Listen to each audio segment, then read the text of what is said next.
So thanks again for this opportunity to talk about sustainability and thinking about sustainability in the time of pandemic.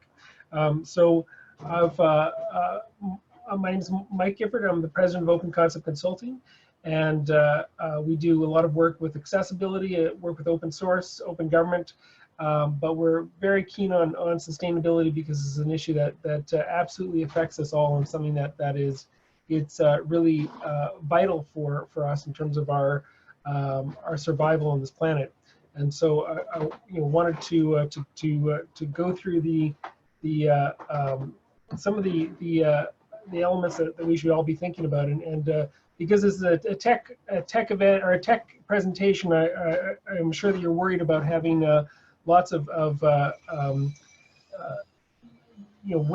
shots of things like the websites and graphs and charts and technology elements. But instead of that, I'm going to go off and provide you with some photos from the summer.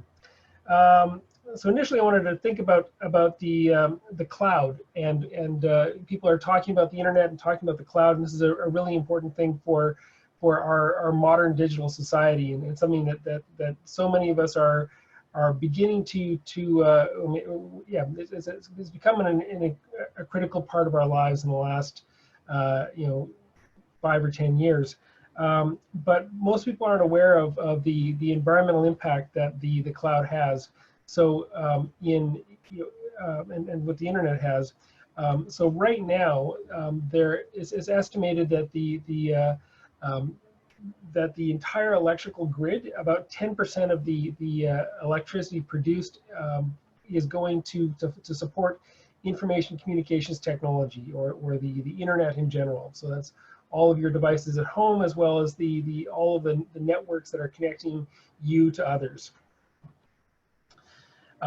So unlike a lot of other forms of consumption, the internet is growing exponentially, and there's also an exponential growth in energy consumption.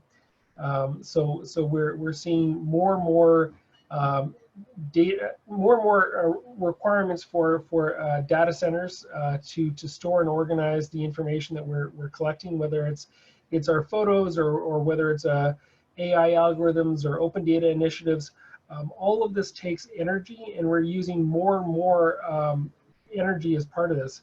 And it's expected that by the year 2030, the projection is that we will be using, that the internet will be using 20% of the electricity produced. And so again, it's a huge growth that is something that we need to be thinking about in the next decade. So what are we going to do to be aware of this growth and to think about the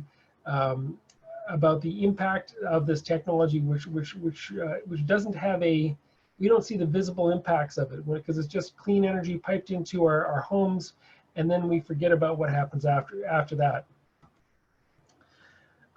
Unfortunately, fortunately, there are a lot of renewables that are being added to our grid, but the adoption is really slow.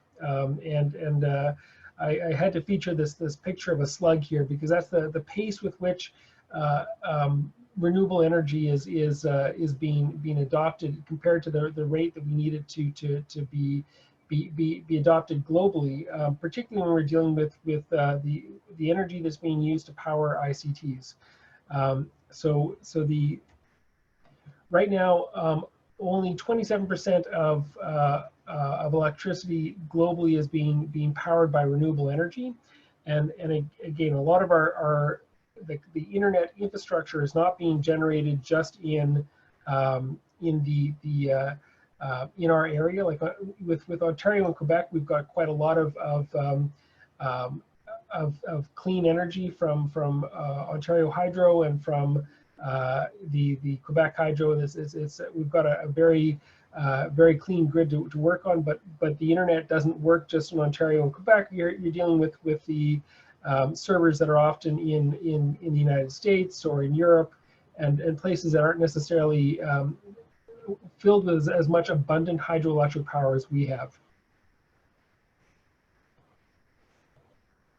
So a huge part of what we can do is try to manage the demand and find ways to reduce the impact of the consumption that we're using. So what are the things that we can do to reduce the impact and make sure that we are not adding to the overall consumption of electricity in these data centers. And the growth here is the average growth per, oh, a second, is that? There's a 21% annual growth per year in the consumption I've stumbled upon what reference that is to, but we can do a lot more to reduce the consumption of electricity and the consumption of the size of the images that we're sharing, the size of the audio. We can be more conscious of how we're using the technology and work to address that. We can reduce our load and make a serious effort to be thinking about the image sizes that we're adding. Or the size of the images we're adding to our web pages, the use of videos. Do we necessarily need to use videos? Is that something that's useful to us? And for that matter, looking at the source of the files that are being derived. Do we need to have are the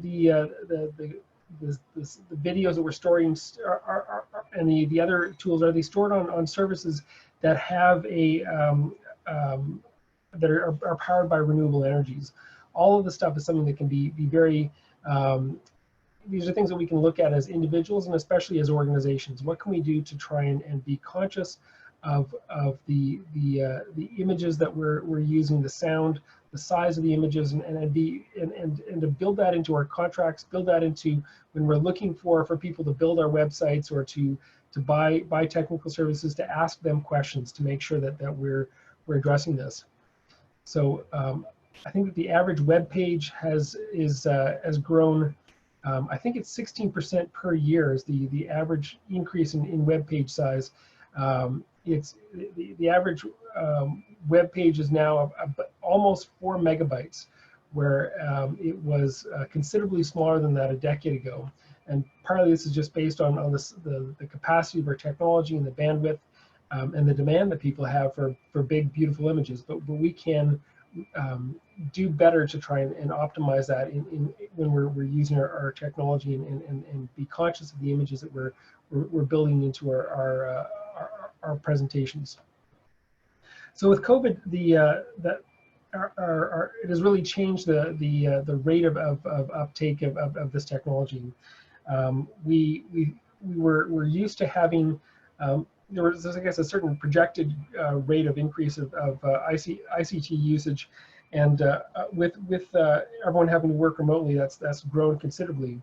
So it's between 40 and 50% of there's been a 40 or 50% growth in the use of ICT in Canada in the last well, since February, because people are shopping online, are getting their entertainment online. It's quite a considerable jump in the demand that Rogers and others are seeing in the use of these technologies, and this is something that we see is going to increase as until we get to a point where we have vaccines to help us manage this. So we have right now a 40% growth of the internet, and again, we need to be thinking about what the impact is when we're choosing solutions and moving towards a virtual office environment.